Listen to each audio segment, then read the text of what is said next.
In this example, we want to use Euler's method with a step size of h is 0.5 to approximate the solution to dy dt equals y with y equals 1 at t equals 2. How does this compare to the actual solution? So let's start with the approximation. We need to figure out, using this initial condition, what our slope is and use it to take a step forwards. Right? So the idea is that our next value is going to be the slope, or m, times our h step size, plus the previous value. So with y of 0 equaling 1, our slope, m, is just y. That's what the equation here tells us. The slope is just y. And so our slope is 1. With y of 0 equaling 1, that means y is 1. So our approximation at, we'll say 0.5, because we're doing steps at 0.5, is going to be m times h is 0.5, plus the initial value at 1 is 1.5. For the next step, we have y at 0.5 is approximately 1.5. So our slope is the y value, 1.5. Y at 1 should approximately equal slope, 1.5, times the step size, 0.5, plus our previous value of 1.5, which is 2.25. We continue.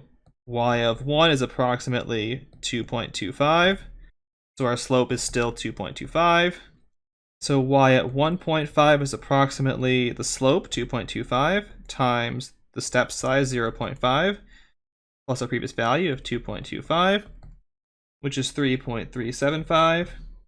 And then we have one last step to get to t equals 2. Our slope at this last step is 3.375. So our y at 2 is approximately 3.375 times 0.5 plus 3.375, which is 5.0625.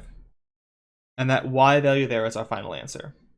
If we go back to the equation, we see we can solve that equation directly. This is just a linear equation. It's separable either way. The solution is y of t is e to the t. The actual solution value is e squared, which is 7.389, so we're a fair bit off here.